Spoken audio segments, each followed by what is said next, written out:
നമസ്കാരം. വേദമാണ് ആദ്യമുണ്ടായത്. വേദമെന്നാൽ അറിവ് എന്നർത്ഥം. ഈ അറിവുകൾ കഥകളായും മനോഹരങ്ങളായ വർണ്ണനകളായും ശ്രുതിരൂപേണ പകർന്നുകൊടുത്തു. അതുകൊണ്ട് ശ്രുതി എന്ന് വേദത്തെ വിശേഷിപ്പിക്കുന്നു. ശ്രീമദ് ഭാഗവതത്തിൽ ശ്രീകൃഷ്ണ ഭഗവാൻ ഉദ്ധവർക്ക് കൊടുക്കുന്ന ഉപദേശ സമയത്ത് പറയുന്നുണ്ട്, യുഗങ്ങളിലെ മനുഷ്യരുടെ സ്വഭാവങ്ങളും കാലത്തിൻ്റെ സ്വഭാവവും ഒക്കെ വിവരിക്കുന്ന സമയത്ത് കൃതയുഗത്തിൽ പ്രണവമായിരുന്നു വേദം എന്ന്. അതിനുശേഷമാണ് ഋക്ക്, യജുസ്, സാമം, അഥർവം എന്നിങ്ങനെ ആ വേദത്തിൻ്റെ പ്രായോഗികമായിരിക്കുന്ന ചര്യകൾക്കനുസരിച്ച് വിവിധ രൂപങ്ങൾ ഉണ്ടായി വന്നത്.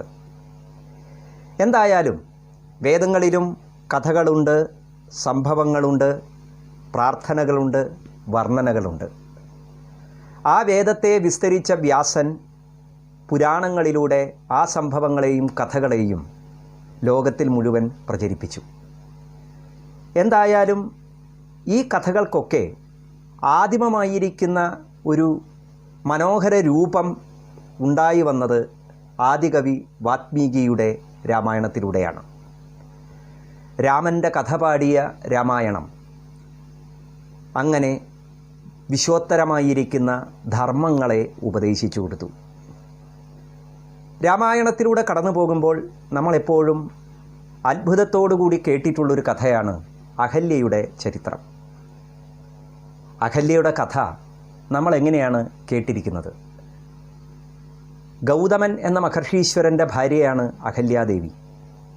ബ്രഹ്മാവിനാൽ സൃഷ്ടിക്കപ്പെട്ടവളാണ് എന്നും പറയുന്നു. എന്തായാലും ഗൗതമ മഹർഷിയുടെ ആശ്രമത്തിലേക്ക് ഒരിക്കൽ അഹല്യയുടെ സൗന്ദര്യം കണ്ട് ആകൃഷ്ടനായ ദേവേന്ദ്രൻ ഗൗതമ മഹർഷിയുടെ രൂപമെടുത്ത് കടന്നു വന്നു. ഇന്ദ്രൻ അഹല്യയോട് സമാഗമത്തിന് വേണ്ട ആഗ്രഹത്തെ പ്രകടിപ്പിച്ചു. തൻ്റെ സൗന്ദര്യത്തിൻ്റെ ആ പ്രഭാവത്തിൽ മതിമയങ്ങിയ അഹല്യ തന്നെ ദേവേന്ദ്രൻ പോലും ആഗ്രഹിക്കുന്നുവല്ലോ എന്ന് ചിന്തിച്ച് ആ സമാഗമത്തിന് സമ്മതിച്ചു.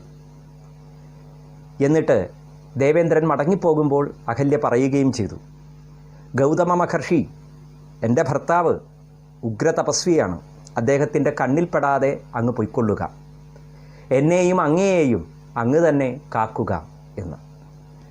ദേവേന്ദ്രൻ പുഞ്ചിരി തൂകി മടങ്ങുന്ന സമയത്ത് ഗൗതമ മഹർഷി സന്ധ്യാകാലമായിട്ടില്ല എന്ന് തിരിച്ചറിഞ്ഞ് മടങ്ങി വരുന്നു. തൻ്റെ ആശ്രമത്തിൽ നിന്നും ഇറങ്ങിപ്പോകുന്ന തൻ്റെ തന്നെ വേഷം ധരിച്ച ഇന്ദ്രനെ കണ്ട് ഉഗ്രമായി ശപിച്ചു. ദേവേന്ദ്രനെ സഹസ്രഭകനായി തീരട്ടെ എന്നും അഹല്യയെ കല്ലായി തീരട്ടെ എന്നും ശപിച്ചു. എന്നാണോ ത്രേതായുഗം വന്നു ചേരുന്നത്, അന്ന് ശ്രീരാമദേവൻ അനുജനോടൊപ്പം ഈ ആശ്രമത്തിലേക്ക് കടന്നു വരുന്ന ദിവസം അദ്ദേഹത്തിൻ്റെ പാദസ്പർശത്താൽ അഹല്യയ്ക്ക് മോക്ഷം ലഭിക്കും എന്ന് ശാപമോക്ഷവും നൽകി. അങ്ങനെ കാലങ്ങളേറെ കഴിഞ്ഞു. ഗൗതമൻ ഹിമവൽ പാർശ്വത്തിൽ തപസ്സിനായിപ്പോയി. ത്രേതായുഗം പിറന്നു. ശ്രീരാമദേവൻ ജനിച്ചു. വിശ്വാമിത്ര മഹർഷി യജ്ഞരക്ഷയ്ക്ക് വേണ്ടി എന്ന ആ അഭിപ്രായം പറഞ്ഞുകൊണ്ട് രാമനെയും ലക്ഷ്മണനെയും കാട്ടിലേക്ക് കൂട്ടിക്കൊണ്ടുപോയി. താടകയെ വധിച്ച് അനവധി തരത്തിലുള്ളതായ അത്ഭുത കൃത്യങ്ങൾ ചെയ്ത് രാമലക്ഷ്മണന്മാരെ മിഥിലയിലേക്ക് കൊണ്ടുപോകുന്ന വഴിയിലാണ് അഹല്യാശ്രമം കാണുന്നത്. മനോഹരമായ ആശ്രമം കണ്ട് ശ്രീരാമൻ ചോദിക്കുന്നു, ഇതാരുടെ ആശ്രമമാണ്? എന്താണ് ഇവിടെ ഒരു ജീവികളെയും കാണുന്നില്ല? ശാന്തമായ ഒരവസ്ഥ, പ്രാകൃതമായ ഒരവസ്ഥ, പ്രകൃതി പോലും ഏതോ ദുഃഖത്തിൽ ലീനമായി നിൽക്കുന്നത് പോലെ. അപ്പോൾ വിശ്വാമിത്ര മഹർഷി അഹല്യയുടെ കഥകളെല്ലാം പറഞ്ഞു കൊടുത്തു. ദൂരെ ശിലാരൂപത്തിലിരിക്കുന്ന അഹല്യയെ കാണിച്ചു കൊടുത്തു. ശ്രീരാമദേവൻ വന്നു. തൻ്റെ പാദം ആ ശിലാരൂപത്തിൽ സ്പർശിച്ചു.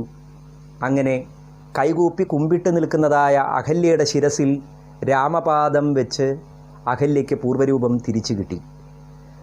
എൻ്റെയും നിങ്ങളുടെയും ഒക്കെ മനസ്സിൽ ഇങ്ങനെയൊരു രൂപമാണ് അഹല്യയുടെ കഥയ്ക്കുള്ളത്. ശ്രീരാമദേവൻ തൻ്റെ പാദം ശിലാരൂപമായിരിക്കുന്ന അഹല്യയുടെ ശിരസിൽ വെച്ചിരിക്കുന്നു. അഹല്യ ഉണരുന്നു. കുട്ടിക്കാലം മുതലേ ഞാനും ഇങ്ങനെയാണ് കഥ കേട്ടത്. പക്ഷേ എൻ്റെ മനസ്സിൽ വളരെയധികം ചിന്തകളുണ്ടായി. അഹല്യ ദേവി എന്നാണ് നമ്മൾ പറയാറ്. മാത്രമല്ല, അഹല്യ, ദ്രൗപദി, സീത, താര, മണ്ഡോദരി തഥാ പഞ്ചകന്യാ സ്മരേൻ നിത്യം സർവപാപപ്രണാശനം. 5 കന്യമാരിൽ ആദ്യത്തെ പേര് അഹല്യയുടേതാണ്. ഈ 5 കന്യമാരുടെ നാമങ്ങൾ സ്മരിച്ചു കഴിഞ്ഞാൽ എല്ലാ പാപങ്ങളും ഇല്ലാതായി തീരുമത്രേ. അപ്പോൾ അത്രയും പരമപവിത്രമായൊരു നാമമായി അഹല്യ എന്ന പദം നിലനിൽക്കുമ്പോൾ ആ അഹല്യാദേവിയുടെ ശിരസിൽ കാല് വെച്ച് നിൽക്കുന്ന ശ്രീരാമനെ സങ്കല്പിക്കാൻ പോലും സാധിക്കുന്നില്ല. ഈ കഥ യഥാർത്ഥത്തിൽ വാത്മീകി രാമായണത്തിൽ എങ്ങനെയാണ് പറഞ്ഞിരിക്കുന്നത്?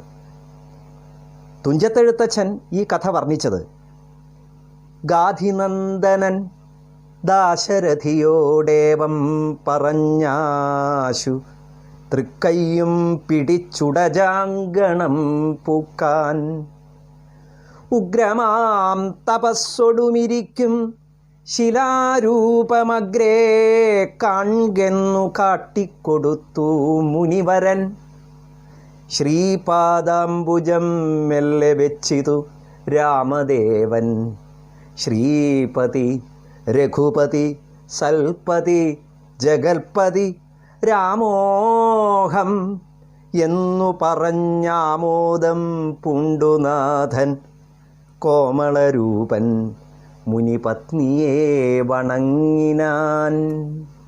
അപ്പം ശ്രീരാമദേവൻ ആ ആശ്രമത്തിലേക്ക് കാലെടുത്ത് വെച്ചതും സാക്ഷാൽ അഹല്യാദേവി, ശിലാരൂപത്തിൽ കിടന്നിരുന്ന അഹല്യാദേവി ഉണർന്നു. ശ്രീരാമനാകട്ടെ ആ അഹല്യാദേവിയെ വന്ദിച്ചു എന്നാണ് തുഞ്ചത്തെഴുത്തച്ഛൻ പറഞ്ഞത്.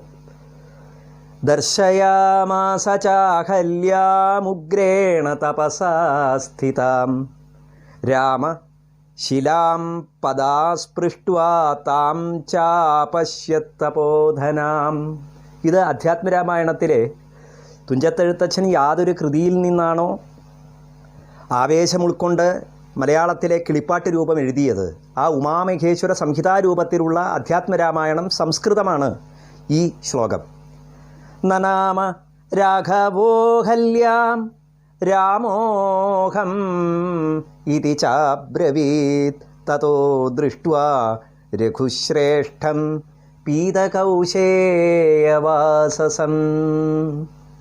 അപ്പം അവിടെയും അതാ ശ്രീരാമദേവൻ ആശ്രമത്തിലേക്ക് കാലെടുത്ത് വയ്ക്കുന്നു. രാമോഹം, ഞാനിതാ രാമൻ വന്നിരിക്കുന്നു എന്ന് പറയുന്ന നിമിഷത്തിൽ ആ അഹല്യ സ്വരൂപം ഉണരുകയും രാമനെ നമസ്കരിക്കുകയും ചെയ്യുന്നു. അധ്യാത്മരാമായണം മൂലഗ്രന്ഥത്തിലും അധ്യാത്മരാമായണം കിളിപ്പാട്ടിലും ആ രാമദേവൻ അഹല്യയെ നമസ്കരിക്കുന്നു. അങ്ങനെയാണ് നമ്മൾ കാണുന്നത്. അതിനുശേഷം അഹല്യാദേവി അതിഥി രൂപത്തിൽ വന്നതായ രാമലക്ഷ്മണന്മാരെ പൂജിച്ച് പാദ്യാർഘ്യാദികൾ കൊടുത്ത് സ്വീകരിച്ചിരുത്തി. അതിഥി ദേവോഭവ എന്ന് പറയുമ്പോൾ ആരായാലും അതിഥികളെ നമസ്കരിക്കണം. അങ്ങനെ നമസ്കരിക്കുന്നുണ്ട്.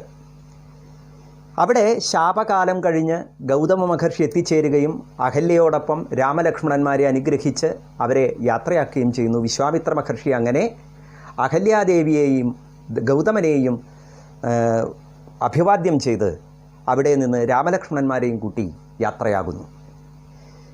തപോധനനായിരിക്കുന്ന ഗൗതമനും ലോകമാതാവിൻ്റെ സ്ഥാനമുള്ള അഹല്യാദേവിയും അവരുടെ ചരിത്രമാണ് നമ്മൾ ഈ കേട്ടത്.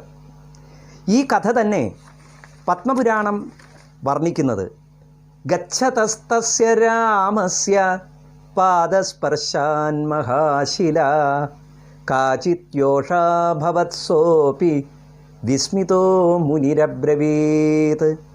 രാമൻ ആശ്രമത്തിലേക്ക് കാലെടുത്ത് വെച്ചതും അവിടെ ശിലാരൂപത്തിലുണ്ടായിരുന്നതായ അഹല്യാദേവി ഉണർന്നു. ഒരു സ്ത്രീയായി മാറിയ ആ അത്ഭുതം കണ്ട് പറയുന്നു, ശാപദഗ്ധ പുരാ ഭർത്ര രാമശക്രാപരാധത അഹല്യാഖ്യ ശിലാജജ്ഞേ കൃതലിംഗകൃതസ്വരാട്ട്. ഈ ഇന്ദ്രനെ സഹസ്രഭകനാക്കിയതും അഹല്യയ്ക്ക് ശാപം കൊടുത്തതുമായ ചരിത്രം പറഞ്ഞുകൊണ്ട് ത്വദംഘ്രിസ്പർശനാത്തസ്യ ശാപാന്തം പ്രാഹ ഗൗതമ തസ്മാദിയം തേ പാദാബ്ജസ്പർശാത് ശുദ്ധാഭവത് പ്രഭോ. അല്ലയോ രാമ, അങ്ങയുടെ ആഗമനം എപ്പോഴാണോ സംഭവിക്കുന്നത് അന്നാണ് ഗൗതമ മഹർഷി തൻ്റെ ധർമ്മപത്നിക്ക് ശാപമോക്ഷം കൊടുത്തിരിക്കുന്നത്. ആ കാലം നിശ്ചയിക്കപ്പെട്ടിരിക്കുന്നത്. അതുകൊണ്ടാണ് ആ ശിലാരൂപം അഹല്യാദേവിയായി ഒരു സ്ത്രീയായി പരിണമിച്ചത്, അഹല്യയായി പരിണമിച്ചത് എന്ന് വ്യക്തമായി പത്മപുരാണം പറയുന്നു. ഇങ്ങനെ പത്മപുരാണത്തിൽ മാത്രമല്ല, ഒട്ടുമിക്ക പുരാണങ്ങളിലും അഹല്യയുടെയും ഗൗതമൻ്റെയും കഥകൾ വിസ്തരിച്ച് പറഞ്ഞു പോകുന്നുണ്ട്. പക്ഷേ യഥാർത്ഥത്തിൽ അഹല്യാദേവിക്ക് എങ്ങനെയാണ് ഈ ശാപം ലഭിച്ചത്? ആ ശാപം എന്തായിരുന്നു? ആ ശാപത്തിൽ നിന്നുള്ള മുക്തി രാമൻ വരുമ്പോൾ, രാമപാദം സ്പർശിക്കുമ്പോൾ ലഭിക്കും എന്ന് പറഞ്ഞത് അഹല്യയാകുന്നതായ ശിലയിൽ രാമൻ്റെ കാല് സ്പർശിക്കുമ്പോഴാണോ? അഹല്യാദേവി കൈകൂപ്പി നിൽക്കുമ്പോൾ രാമപാദം അഹല്യയുടെ ശിരസിൽ ചവിട്ടി നിൽക്കുന്നതായ ആ ബിംബം, ആ പ്രതീകം, അത് അത്ര കണ്ട് ശരിയാണോ എന്നൊക്കെയുള്ളൊരു സംശയം. ആ സംശയങ്ങളെല്ലാം തീരുന്നത് വാത്മീകി രാമായണത്തിലെ ആ ശരിയായിരിക്കുന്ന ശ്ലോകങ്ങൾ വായിക്കുമ്പോഴാണ്. വാത്മീകി രാമായണത്തിൽ ഗൗതമൻ അഹല്യയെ ശപിക്കുന്നത് തഥാ ശപ്ത്വാച വൈ ശക്രം ഭാര്യാമപി ച ശപ്തവാൻ. ഇന്ദ്രനെ ശപിച്ചു. ഇന്ദ്രനെ ശപിച്ചത് മമരൂപം സമാസ്ഥായ കൃതവാനസി ദുർമതേ അകർത്തവ്യമിതം യസ്മാത് വിഫലസ്ത്വം ഭവിഷ്യസി. എൻ്റെ രൂപമെടുത്തുകൊണ്ട് ചെയ്യാൻ പാടില്ലാത്തത് ചെയ്ത ഹേ ദേവേന്ദ്ര, നീ വിഫലനായി തീരട്ടെ, ഷണ്ഡനായി തീരട്ടെ. ഇതായിരുന്നു ശാപം.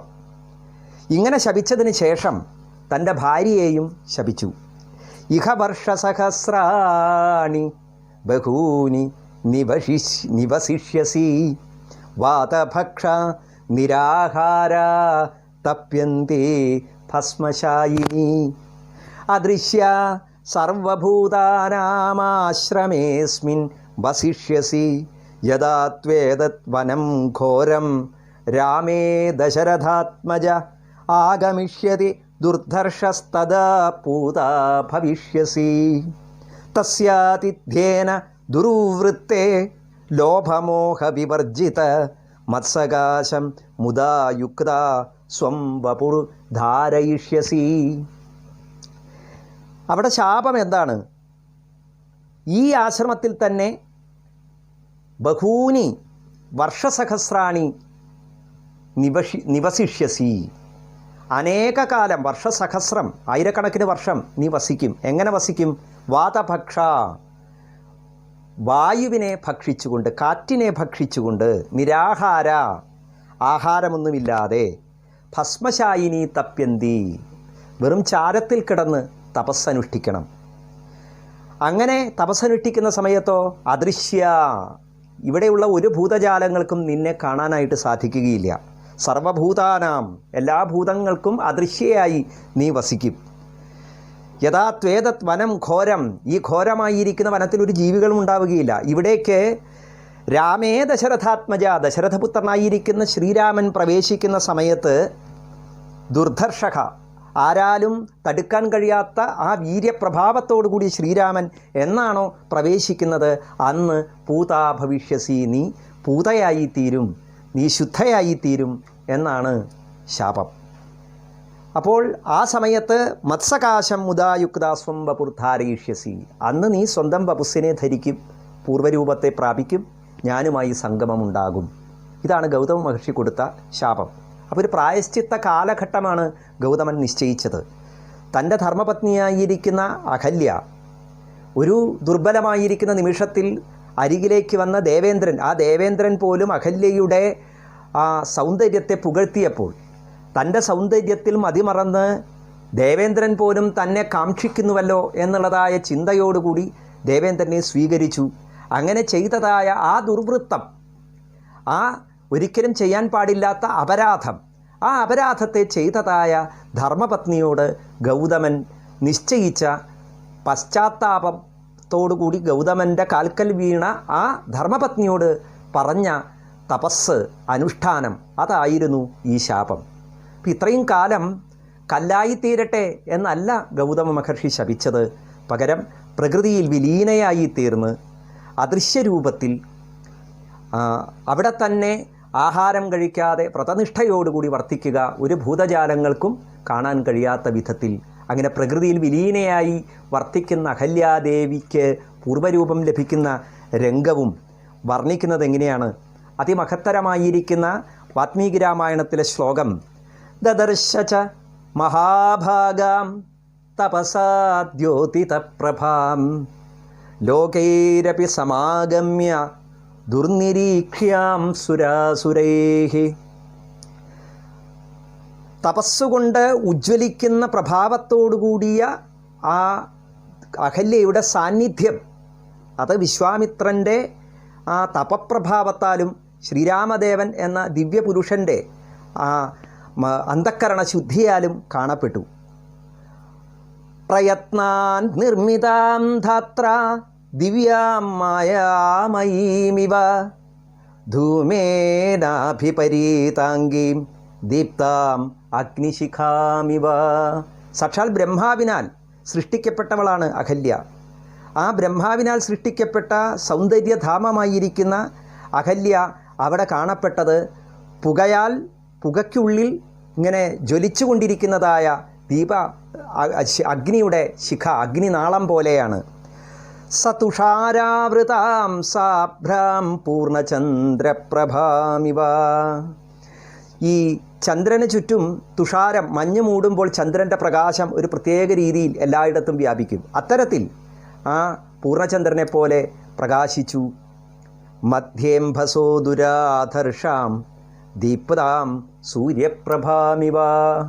കടലിൻ്റെ മധ്യത്തിൽ ഉദിച്ചുയരുന്നതായ, ആരാലും നേരെ നോക്കാൻ പോലും സാധിക്കാത്ത ജ്വാലയോടുകൂടി ഉദിച്ചുയരുന്ന സൂര്യനെപ്പോലെ അവിടെ അഹല്യയെ ദർശിച്ചു എന്നാണ്. ഇതൊക്കെ വർണ്ണനകളാണ് യഥാർത്ഥത്തിൽ. അത്തരത്തിലുള്ളതായ ശാപകാലം കഴിഞ്ഞ് അഹല്യയെ ദർശിക്കുന്ന സമയത്തുള്ള ഈ വർണ്ണനകൾ ശാപത്തിൻ്റെയും സ്വഭാവം, ആഹാരം കഴിക്കാതെ ആരാലും ദർശിക്കപ്പെടാതെ തിരിച്ചറിയപ്പെടാതെ പ്രാകൃതമായ രൂപത്തിൽ ചാരത്തിൽ കിടക്കുന്ന അവസ്ഥ എന്ന് പറയുമ്പോൾ അതിനെ ശിലാരൂപമായി പിന്നീടുള്ള കഥകളിൽ വർണ്ണിച്ചു എന്ന് വേണം മനസ്സിലാക്കാൻ. സാഹി ഗൗതമവാക്യേന ദുർനിരീക്ഷ്യാ ബഭൂവഃ ത്രയാണാമപി ലോകാനാം യാവത് രാമസ്യ ദർശനം. രാമൻ്റെ ദർശനം ഉണ്ടാകുന്നത് വരെ 3 ലോകങ്ങളിലും ആരാലും കാണപ്പെടാതെ കഴിഞ്ഞിരുന്നതായ അഹല്യാദേവി ശാപസ്യന്തമുപാഗമ്യ തേഷാം ദർശനമാഗത. ശാപത്തിൻ്റെ അവസാനമായി എന്ന് മനസ്സിലാക്കി അതിനെ ദ്യോതിപ്പിച്ചുകൊണ്ട് സ്വയം ദർശിക്കപ്പെട്ടു. രാഘവൗ തു തദാ തസ്യാ പാദൗ ജഗൃഹതുർമുദാ സ്മരന്തി ഗൗതമവച പ്രതിജഗ്രാഹസാഹിതൗ. രാഘവന്മാരെ സാക്ഷാൽ ശ്രീരാമനും ലക്ഷ്മണനും ആ സമയത്ത് എന്ത് ചെയ്തു? തസ്യാ പാദൗ ജഗൃഹതുർമുദ. ആ അഹല്യാദേവിയുടെ പാദങ്ങളെ തൊട്ട് നമസ്കരിക്കുകയാണ് ചെയ്തത്. അപ്പോൾ ഇവിടെ വാത്മീകി രാമായണം വളരെ വ്യക്തമായി അഹല്യയുടെ ശാപവൃത്താന്തത്തെ സൂചിപ്പിച്ചിരിക്കുന്നു. ആ ശാപം എന്ന് പറയുന്നത് ശിലാരൂപത്തിൽ ഒരു സ്ത്രീയെ മാറ്റി എന്നല്ല അതിനർത്ഥം. അഹല്യയ്ക്ക് കൊടുത്തതായ പശ്ചാത്താപത്തോടുകൂടി ചെയ്യേണ്ടതായ പ്രായശ്ചിത്ത വ്രതത്തെയാണ് അവിടെ ഗൗതമ മഹർഷി പറഞ്ഞു കൊടുത്തത്. ആ പ്രായശ്ചിത്തം കഴിയുന്ന ദിവസം അതാ സാക്ഷാൽ ഗൗതമൻ അവിടെ എത്തിച്ചേരുകയും അഹല്യയോടുകൂടി ചേർന്ന് രാമലക്ഷ്മണന്മാരെ അനുഗ്രഹിക്കുകയും ചെയ്തു എന്ന് വാത്മീകി രാമായണം പറയുന്നു. ഇതെന്തിനാണ് ഈ ഇന്ദ്രൻ അഹല്യയെ കണ്ടു വന്നത്? യഥാർത്ഥത്തിൽ ഇന്ദ്രൻ്റെ ഉദ്ദേശം അഹല്യയുടെ സൗന്ദര്യം കണ്ട് മയങ്ങിയിട്ടോ അഹല്യയെ പ്രാപിക്കണം എന്ന ഉദ്ദേശമോ ഒന്നുമായിരുന്നില്ല ദേവേന്ദ്രൻ്റെ. അതും വാത്മീകി രാമായണം പറയുന്നു. ദേവേന്ദ്രൻ പറയുന്നത് എന്താ? മറ്റ് ദേവന്മാരോട് ശാപം കിട്ടിയതിന് ശേഷം മറ്റ് ദേവന്മാരോട് പറയുന്നത് കുർവതാ തപസോ വിഘ്നം ഗൗതമസ്യ മഹാത്മന ക്രോധമുത്പാദ്യഹിമയ സുരകാര്യമിതം കൃതം. ഞാൻ ദേവന്മാരുടെ കാര്യത്തിന് വേണ്ടിയിട്ടാണ് വന്നത്. ഗൗതമനും അഹല്യയും ആശ്രമത്തിലിരുന്ന് ചെയ്യുന്നതായ അനുഷ്ഠാനങ്ങളുടെ ഫലമായി, ഗൗതമൻ ചെയ്യുന്ന മഹാതപസ്സിൻ്റെ ഫലമായി ദേവേന്ദ്രന് പേടിയായി. അല്ലെങ്കിലും ദേവലോകത്ത് ദേവേന്ദ്രൻ എപ്പോഴും ഭയമാണല്ലോ. തൻ്റെ സിംഹാസനം നഷ്ടപ്പെടുമ്പോൾ, ഭൂമിയിൽ ആരെങ്കിലും തപസ് ചെയ്യുമ്പോൾ അവർ തൻ്റെ ഈ ഇന്ദ്രപദവി ആഗ്രഹിച്ചാണോ തപസ് ചെയ്യുന്നത്? ഇങ്ങനെയുള്ള വിചാരം, ആ വിചാരം മൂലം അവരുടെ തപസ് മുടക്കണമെന്ന് ആഗ്രഹിച്ചു. പക്ഷേ സാധാരണഗതിയിൽ തപസ് മുടക്കാൻ അപ്സരസുകളെയും ഗന്ധർവന്മാരെയും ഒക്കെ പറഞ്ഞയക്കുകയാണല്ലോ ചെയ്യാറ്. പക്ഷേ ഗൗതമൻ്റെ അരികത്ത് ഇവരെയൊന്നും പറഞ്ഞയച്ചിട്ട് കാര്യമില്ല. കാരണം ഈ അപ്സരസുകളെക്കാളും ഗന്ധർവന്മാരെക്കാളും ഒക്കെ ലോകത്തിലുള്ള വിശിഷ്ട സൗന്ദര്യങ്ങളുടെ എല്ലാം മൂർത്തസ്വരൂപമായ അഹല്യാദേവി സ്വന്തം ധർമ്മപത്നിയായി ഉള്ളപ്പോൾ, അങ്ങനെയുള്ള അഹല്യയുടെ ഭർത്താവായ ഗൗതമനെ ഒരിക്കലും ഈ അപ്സരസുകളുടെ നൃത്തം കൊണ്ടൊന്നും തപസ്സിളക്കാൻ സാധിക്കില്ല എന്ന് മനസ്സിലാക്കിയ ദേവേന്ദ്രൻ അഹല്യയുടെ പാതിവൃത്യഭംഗം വരുത്തി അതിലൂടെ ഗൗതമന് കോപമുണ്ടാക്കുക. എപ്പോഴാണോ തപസ്സനുഷ്ഠിക്കുന്ന ഒരു മഹർഷി ശ്രേഷ്ഠന് കോപമുണ്ടാകുന്നത്, ആ കോപത്തോടുകൂടി, ആ ക്രോധത്തോടുകൂടി തീർച്ചയായും ആ തപസ് വികാരമുണ്ടാകുമ്പോൾ, വൈകാരികമായ ക്ഷുബ്ധാവസ്ഥ ഉണ്ടാകുമ്പോൾ തപസ്സിൻ്റെ ഫലം മുഴുവൻ നഷ്ടപ്പെടും എന്നാണ് പുരാണം പറയുന്നത്. അപ്പോൾ അത്തരത്തിൽ ആ ഗൗതമൻ്റെ തപസ്സിന് വിഘ്നം വരുത്തി ദേവേന്ദ്രൻ എന്ന് വളരെ വ്യക്തമായി വാൽമീകി രാമായണം പറയുന്നു. അപ്പോൾ ഗൗതമൻ്റെ തപസ് മുടക്കുക എന്നതായിരുന്നു ദേവേന്ദ്രൻ്റെ ഉദ്ദേശം. ഇത് മനസ്സിലാക്കാതെ അഹല്യ ഇന്ദ്രൻ്റെ വാക്കുകളിൽ മയങ്ങി ഇന്ദ്രനെ സ്വീകരിച്ചു. ഗൗതമനോ ക്ഷുബ്ധനായി തീർന്നു. അതോടുകൂടി തപസ്സിൻ്റെ പുണ്യം മുഴുവൻ ക്ഷയിച്ച ഗൗതമൻ അഹല്യയ്ക്ക് പ്രായശ്ചിത്ത കാലഘട്ടം നിശ്ചയിച്ചു. അല്ലാതെ അഹല്യ ഉപേക്ഷിച്ച് വേറെ വിവാഹം കഴിക്കുകയൊന്നുമല്ല ചെയ്തത്. ഗൗതമൻ ഹിമാലയത്തിൽ പോയി ആ തപസ്സിനെ, പുണ്യത്തെ വീണ്ടെടുക്കുന്നതിന് വേണ്ടി വീണ്ടും തപസ് ചെയ്തു. ആ തപസ്സിൻ്റെ പുണ്യം വീണ്ടെടുക്കുന്ന കാലം എത്രയുണ്ടോ അത്രയും കാലം അഹല്യയ്ക്കും പ്രായശ്ചിത്ത വിധി പ്രകാരമുള്ളതായ ഈ വ്രതം ഉപദേശിച്ചു. അങ്ങനെ വ്രതനിഷ്ഠയായ അഹല്യ പ്രകൃതിയോട് ചേർന്ന് വർത്തിച്ചു, ആരാലും കാണപ്പെടാതെ. ഈ ഗൗതമനും അഹല്യയ്ക്കും ശതാനന്ദൻ എന്ന് പേരുള്ളതായ ഒരു പുത്രനുണ്ട്. 3 മക്കളുണ്ട് എന്ന് മഹാഭാരതാദി ഇതിഹാസങ്ങളിലൊക്കെ പറയുന്നുണ്ട്. ശരദ്വാൻ, ശതാനന്ദൻ, അതുപോലെ ചിരകാരി എന്നിങ്ങനെ 3 പേരോട് കൂടിയതായ മക്കൾ. അതിൽ മൂത്തവനാണ് ശതാനന്ദൻ. ഇവിടെ വിശ്വാമിത്ര മഹർഷി ശ്രീരാമദേവനെയും കൊണ്ട് പിന്നീട് പോകുന്നത് മിഥിലാപുരിയിലേക്കാണ്. രാമായണത്തിലെ അഹല്യാവൃത്താന്തത്തിൻ്റെ മഹത്വം എന്താണെന്ന് മനസ്സിലാവണമെങ്കിൽ ഈ ബാലകാണ്ഡത്തിലെ അവസാന രംഗത്തിലേക്ക് നമ്മൾ കടക്കണം. ഈ അവസാന രംഗത്തിൽ ജനക മഹാരാജാവിൻ്റെ കൊട്ടാരത്തിലേക്ക് എത്തുന്ന സമയത്ത് ജനക മഹാരാജാവ് അവരെയൊക്കെ സ്വീകരിക്കുന്ന സമയത്ത് അതിൽ പ്രധാനമായും വിശ്വാമിത്രനെ സ്വീകരിക്കാൻ വരുന്നത് ശതാനന്ദനാണ്, ശതാനന്ദ മഹർഷി. ഈ ശതാനന്ദൻ ഗൗതമൻ്റെയും അഹല്യയുടെയും മൂത്ത പുത്രനാണ്. ശതാനന്ദൻ ഈ വിശ്വാമിത്രനോട് ചോദിക്കുന്ന ചോദ്യങ്ങൾ: അപിതേ മുനിശാർദൂല മമ മാത യശസ്വിനി ദർശിത രാജപുത്രായ തപോ ദീർഘമുപാഗത. എത്രയോ കാലമായിട്ട് തപസ് ചെയ്തുകൊണ്ടിരിക്കുന്ന എൻ്റെ അമ്മയെ ഈ രാമലക്ഷ്മണന്മാർക്ക് കാണിച്ചു കൊടുത്തില്ലേ എന്നാണ് വിശ്വാമിത്രനോട് ചോദിക്കുന്നത്. എന്ന് വെച്ച് കഴിഞ്ഞാൽ ശതാനന്ദനും പ്രതീക്ഷിച്ചിരിക്കുകയാണ് എന്നാണോ രാമൻ്റെ ആഗമനം. അത് ത്രേതായുഗത്തിലെ ഒരു കാലത്തെ സൂചിപ്പിക്കുന്നു. ആ കാലബിന്ദു അത് സമാഗതമാകുമ്പോഴാണ് അച്ഛനും അമ്മയും തമ്മിലുണ്ടായതായ ആ ഒരു പരിഭവത്തിൻ്റെ കാലഘട്ടം ഇല്ലാതായി തീരുകയുള്ളൂ. പിണങ്ങി നിൽക്കുന്ന അച്ഛനമ്മമാർ ഒന്നായി ചേരണം എന്നാഗ്രഹിച്ച ഒരു മകൻ്റെ ഉത്കണ്ഠയും ആകാംക്ഷയും ഒക്കെ ഈ ചോദ്യത്തിൽ കാണാൻ സാധിക്കും. അപി രാമേ മഹാതേജ മമ മാതാ യശസ്വിനി വന്യേരുപാകരത് പൂജാം പൂജാർഹേ സർവദേഹിനാം. എല്ലാ ദേവന്മാരാലും പൂജിക്കപ്പെടുന്നവനായ സാക്ഷാൽ ശ്രീരാമദേവനെ എൻ്റെ അമ്മ അങ്ങനെ ആശ്രമത്തിൽ വെച്ച് കണ്ടുമുട്ടുകയും വേണ്ടതുപോലെ അതിഥി സൽക്കാരാദികൾ ചെയ്ത് പൂജിക്കുകയും ചെയ്തില്ലേ? അഭിരാമായ കഥിതം യത്വൃത്തം തത് പുരാതനം മമ മാതുർ മഹാതേജോ ദേവേന ദുരനുഷ്ഠിതം. എൻ്റെ അമ്മയുടെ പഴയ കാലത്തെ കഥയൊക്കെ രാമനെ പറഞ്ഞ് കേൾപ്പിച്ചില്ലേ? ആ ഇന്ദ്രാദി ദേവന്മാർ ചെയ്തതായ ആ ദുരതിക്രമം, അതിൻ്റെ കഥ വേണ്ടതുപോലെ പറഞ്ഞു കേൾപ്പിച്ചില്ലേ? അപി കൗശിക ഭദ്രം തേ ഗുരുണ മമ സംഗത മമ മാതാ മുനിശ്രേഷ്ഠ രാമസന്ദർശനാദിത. അല്ലയോ കൗശിക മഹാമുനി, അങ്ങേക്ക് മംഗളമല്ലേ, സുഖമല്ലേ? എൻ്റെ അമ്മയോടൊപ്പം ഈ രാമദർശനത്തിൻ്റെ പുണ്യം കാരണം അച്ഛൻ വന്നു ചേർന്നില്ലേ, അച്ഛനും അമ്മയും ഒന്നിച്ചു ചേർന്നില്ലേ എന്ന് ശതാനന്ദൻ ചോദിക്കുന്നു. യഥാർത്ഥത്തിൽ വിശ്വാമിത്രൻ മിഥിലയിലേക്ക് ചെല്ലുന്നത് ശതാനന്ദനെ ഇത് അറിയിക്കുക എന്ന ആ വളരെ വലിയ ഉദ്യമത്തോടു കൂടി തന്നെയാണ്. അപ്പോൾ വിശിഷ്ടങ്ങളായിരിക്കുന്ന അനവധി കാര്യങ്ങൾ ഋഷീശ്വരന്മാരുടെ യാത്രകളിലൂടെ സംഭവിക്കുന്നു. കാലം എന്നൊക്കെയോ ഒരുക്കി വച്ചിരിക്കുന്ന ചില സംഭവങ്ങളുടെ പൂർത്തീകരണങ്ങൾ ഈ ഋഷീശ്വരന്മാരുടെ യാത്രകളിൽ വർണ്ണിക്കുന്നതായി നമുക്ക് വാൽമീകി രാമായണത്തിൽ കാണാനായിട്ട് സാധിക്കും. അത്തരത്തിലുള്ളതായ ഒരു കഥയാണ് അഹല്യയുടെ വൃത്താന്തം. അഹല്യയുടെ ചരിത്രം ലോകത്തിന് പകർന്നു കൊടുക്കുന്ന ധർമ്മോപദേശം അത് ഓരോരുത്തരും അവരവരുടെ ഇംഗിതങ്ങൾക്കനുസരിച്ച് സ്വയം സ്വീകരിക്കേണ്ടതാണ്. എന്നെ സംബന്ധിച്ചിടത്തോളം ഒരൊറ്റ കാര്യം സൂചിപ്പിക്കുക മാത്രമാണ് ഞാൻ ചെയ്യുന്നത്. ശ്രീരാമദേവൻ അഹല്യയുടെ ശിരസിൽ കാലുവെച്ച് അനുഗ്രഹിച്ചു.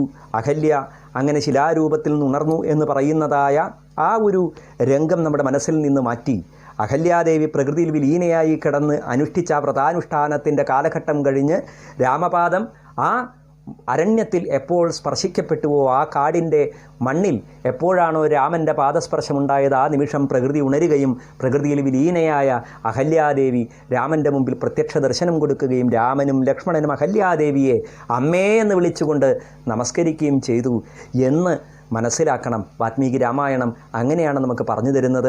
പിന്നീട് അനവധി രാമായണങ്ങൾ എഴുതപ്പെട്ടപ്പോൾ അതിലൊക്കെ ശിലാരൂപത്തിലുള്ളതായ അഹല്യ അനുഗ്രഹിച്ചു എന്നൊക്കെ പറയുന്നുണ്ട്. അവിടെ ശിലാരൂപം എന്ന് പറയുന്നത് ഈ വാതഭക്ഷ നിരാഹാര എന്നൊക്കെ പറയുന്നതിൻ്റെ വിശേഷണ സ്വരൂപം, ഒരു ആലങ്കാരികമായി ശിലാരൂപം എന്ന് പറയുന്നു. ശിലയുടെ ആ ഭാവത്തെ സ്വീകരിക്കുന്ന ഒരു വ്രതം, ശിലയെപ്പോലെ ഇരിക്കുന്ന ഒരു വ്രതം എന്ന് മാത്രമേ അതിനെ കണക്കാക്കേണ്ട കാര്യമുള്ളൂ.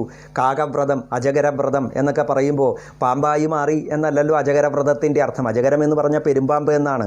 അപ്പോൾ അജഗരവ്രതം അനുഷ്ഠിക്കുന്നു അയാൾ എന്ന് പറഞ്ഞു കഴിഞ്ഞാൽ അതിൻ്റെ അർത്ഥം പെരുമ്പാമ്പായി മാറി എന്നല്ല. അജഗരത്തിൻ്റെ ആ ജീവിതചര്യ പോലെ ഉള്ള വ്രതം അനുഷ്ഠിക്കുക, കിട്ടുന്നത് എന്തോ അത് അപ്പോൾ കഴിക്കുക, അതുമാത്രമാണ് പെരുമ്പാമ്പ് ചെയ്യുന്നത്. കാകവ്രതം കിട്ടുന്നത് നല്ലതോ ചീത്തയോ എന്ന് നോക്കാറില്ല, കിട്ടുന്നതൊക്കെ കഴിക്കും. അതാണ് കാക്കയുടെ സ്വഭാവം. ഇത്തരത്തിലുള്ളതായ ആ വ്രതാനുഷ്ഠാനത്തിൻ്റെ ഒരു സ്വഭാവത്തെയാണ് അവിടെ ശിലാരൂപം എന്നതുകൊണ്ട് പിന്നീടുള്ള രാമായണത്തിലെ ഈ അഹല്യാവൃത്താന്തത്തെ വീണ്ടും വ്യാഖ്യാനിച്ചവരായ പുരാണകർത്താക്കളോ അല്ലെങ്കിൽ കാവ്യകർത്താക്കളോ ഒക്കെ ഉദ്ദേശിച്ചത് എന്ന് മനസ്സിലാക്കേണ്ടി വരുന്നു. തുളസീദാസ രാമായണം, കമ്പരാമായണം, അങ്ങനെ അനവധി രാമായണങ്ങളിലും ഈ അഹല്യാവൃത്താന്തം പറയുന്നുണ്ട്. അവിടെയൊക്കെ ശിലാരൂപത്തിലുള്ള അഹല്യയെ മോക്ഷം കൊടുത്തു രാമൻ. അഹല്യയ്ക്ക് പൂർവ്വരൂപം കിട്ടിക്കഴിഞ്ഞപ്പോൾ ആ രാമലക്ഷ്മണന്മാർ അഹല്യയെ നമസ്കരിക്കുന്ന രംഗവും സൂചിപ്പിക്കുന്നുണ്ട്. എന്തായാലും അഹല്യ എന്ന വാക്കിൻ്റെ അർത്ഥം ബ്രഹ്മാവിനാൽ സൃഷ്ടിക്കപ്പെട്ട ഒരു സുന്ദരി എന്നൊക്കെ പുരാണങ്ങൾ പറയുന്നുവെങ്കിലും അഹല്യ എന്ന് പറഞ്ഞാൽ ഹലം എന്ന് പറഞ്ഞാൽ കലപ്പ എന്നാണ് അർത്ഥം. അപ്പോൾ കലപ്പ കൊണ്ട് ഉഴാത്ത ഭൂമി പോലെ ഉള്ളവൾ എന്ന് വേണമെങ്കിൽ സങ്കല്പിക്കാം. കലപ്പ കൊണ്ട് ഉഴാത്ത ഭൂമി എന്ന് പറഞ്ഞാൽ പ്രാകൃതമായിരിക്കുന്ന സൗന്ദര്യത്തോടു കൂടിയവൾ. പ്രാകൃത സൗന്ദര്യം എന്ന് പറഞ്ഞാൽ സൗന്ദര്യത്തിൻ്റെ ദോഷമല്ല, പ്രകൃതി അതിൻ്റെ സ്വതസിദ്ധമായിരിക്കുന്ന സൗന്ദര്യത്തോട് കൂടിയവൾ, യാതൊരു തരത്തിലുള്ള കൃത്രിമത്വവും ഇല്ലാത്ത ഭാവത്തോടു കൂടിയ ആ സൗന്ദര്യം. ശകുന്തളയെ ഒക്കെ വർണ്ണിച്ചതുപോലെ ഈ ചണ്ടി നിറഞ്ഞതായ ആ തടാകത്തിൻ്റെ സൗന്ദര്യം എന്നൊക്കെ പറയുന്നത് പോലെ ആ അഹല്യയുടെ സൗന്ദര്യത്തിൻ്റെ സ്വരൂപമാണ് ആ പേരിൽ തന്നെ ഒളിച്ചു വെച്ചിരിക്കുന്നത്. ഗൗതമൻ എന്ന വാക്കിൻ്റെ അർത്ഥം, ഗൗ എന്ന് പറഞ്ഞാൽ ആ വാക്കിന് രശ്മി, അതുപോലെ വാക്ക്, ശ്രേയസ്, വിദ്യ എന്നൊക്കെ അർത്ഥമുണ്ട്. ചരതീതി ഗൗ എന്ന് സംസ്കൃതത്തിൽ പറയുന്നു. മുന്നോട്ട് നയിക്കുന്നത് എന്തോ അതാണ് ഗൗ ശബ്ദം കൊണ്ട് ഉദ്ദേശിക്കുന്നത്. അതുകൊണ്ട് പശു എന്നൊക്കെയുള്ള അർത്ഥങ്ങൾ വേറെയും വരുന്നു. എന്തായാലും ഗൗ എന്ന പദത്തിന് ഇവിടെ രശ്മി എന്ന സങ്കല്പമാണ്. തമസ് എന്ന് പറയുന്നത് ഇരുട്ടാണ്. ആ തമോ ഗുണത്തെ ഇല്ലാതാക്കിയവൻ, ജന്മനാ തന്നെ സ്വന്തം ശരീരകാന്തി കൊണ്ട് തമോ ഗുണത്തെ ഇല്ലാതാക്കിയവൻ ആരോ അവനാണ് ഗൗതമൻ എന്ന് പറയുന്നുണ്ട്. മഹാഭാരതത്തിൽ തന്നെ ഗൗതമൻ തന്നെ തൻ്റെ പേരിൻ്റെ അർത്ഥം പറയുന്ന ഒരു രംഗം വർണ്ണിക്കുന്നു. അനുശാസന പർവ്വത്തിൽ വളരെ മനോഹരമായി ആ ഒരു കൃത്തികയോട് പറയുന്ന രീതിയിലാണ്, ഗോതമോ ദമതോ ധൂമോ ദമസ്തേ സമദർശനാൽ വിദ്ധിമാം ഗൗതമം കൃത്യേ യാതുധാനി നിബോധമാം എന്നാണ് ഗൗതമപദത്തിൻ്റെ അർത്ഥം പറയുന്നത്. ഗോ എന്നാൽ ഇന്ദ്രിയങ്ങളെന്നവിടെ അർത്ഥം കൽപ്പിക്കാം.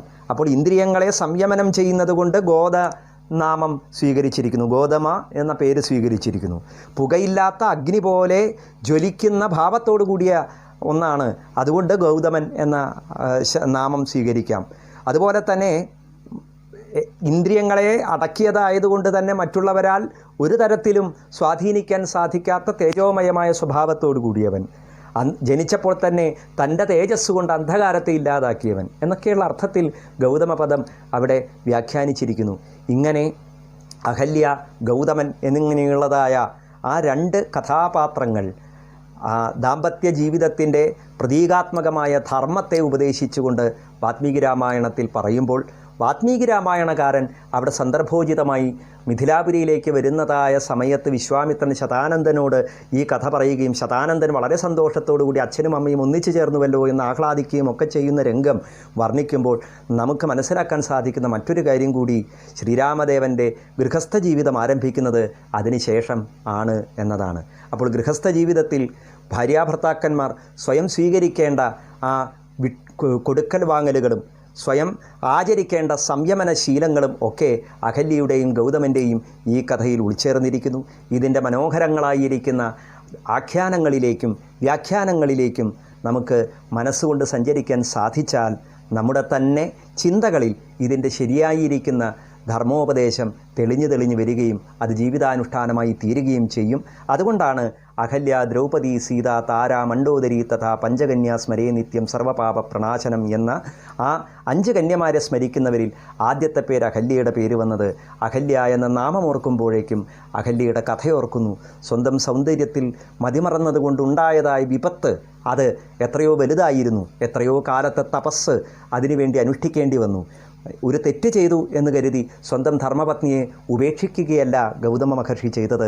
തൻ്റെ തപസ്സിൻ്റെ പുണ്യം വീണ്ടെടുക്കുന്ന കാലത്തോളം തപസ് ചെയ്യുന്ന കാലം. കാരണം ഗൗതമനറിയാം, ഒരു സാധാരണ മനസ്സുള്ള ആളുകൾക്ക് ഒരിക്കലും എതിർക്കാൻ കഴിയുന്നതല്ല ദൈവീകമായിരിക്കുന്ന ചില ഇച്ഛകൾ. ദേവന്മാർ അണിമ, മഹിമ, ഗരിമ, ലഘിമ മുതലായിരിക്കുന്ന ഗുണങ്ങളുള്ളവരാണ്. അത്തരത്തിലുള്ള ഇന്ദ്രൻ്റെ ആ മതം മൂലം മായയിൽ പെട്ടുപോയതാണ് അഹല്യ എന്നുള്ളത് തിരിച്ചറിയാനുള്ള മനസ്സ് ഗൗതമനുണ്ടായി. ഇത്തരത്തിൽ ആ കാലഘട്ടത്തിലെ പ്രായശ്ചിത്തത്തിന് ശേഷം തൻ്റെ ധർമ്മപത്നിയെ ശുദ്ധയായി തന്നെ വീണ്ടെടുത്തു ഗൗതമൻ. അങ്ങനെ ഒന്നിച്ചു ചേർന്ന അച്ഛനമ്മമാർ അവരുടെ ആ സന്തോഷത്തിൽ മക്കൾ പങ്കുചേർന്ന കഥ കൂടി വാത്മീകി രാമായണം നമുക്ക് പകർന്നു തരുന്നുണ്ട്. അപ്പോൾ വാത്മീകി രാമായണത്തിലെ ഈ യഥാർത്ഥ കഥാരൂപത്തെ ഒന്ന് വർണ്ണിക്കാൻ ശ്രമിച്ചു എന്ന് മാത്രം. എല്ലാവർക്കും നമസ്കാരം.